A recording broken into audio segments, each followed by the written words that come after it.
Lunedì 15 aprile, San Crescente Martire. È il 106esimo giorno dall'inizio dell'anno, ne mancano 260 al termine. Il sole sorge alle 6:25, tramonta alle 19:57. La luna si leva alle 11:06, tramonta alle 2:53.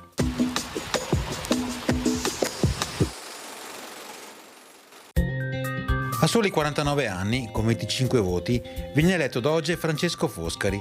Sembra che quando era giovane e si trovava in Egitto dove era nato, un eremita avesse predetto a lui il dogado e da Eugenio Condulmer l'elezione a papa, cosa che avvenne per entrambi. Il vaticinio del suo predecessore, il doge Tommaso Mocenigo, che sconsigliava la sua nomina, si avverò. I 34 anni del suo dogado, il più lungo di tutti, furono funestati quasi tutti da guerre, dopo le quali i confini di Venezia arrivarono in Lombardia fino all'Adda, nel Friuli fino all'Isonzo.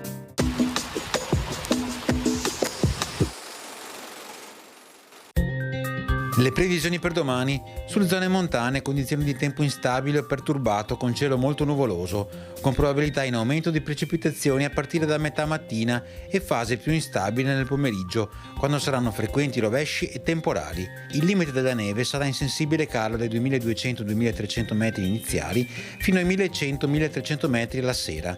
In pianura cielo inizialmente poco nuvoloso, poi nel corso del pomeriggio tendenza ad aumento della nuvolosità cumuliforme, a partire dalle zone più settentrionali e progressivamente in estensione al resto del territorio, associata a probabilità in aumento di precipitazioni con frequenti rovesci e temporali, generale calo termico.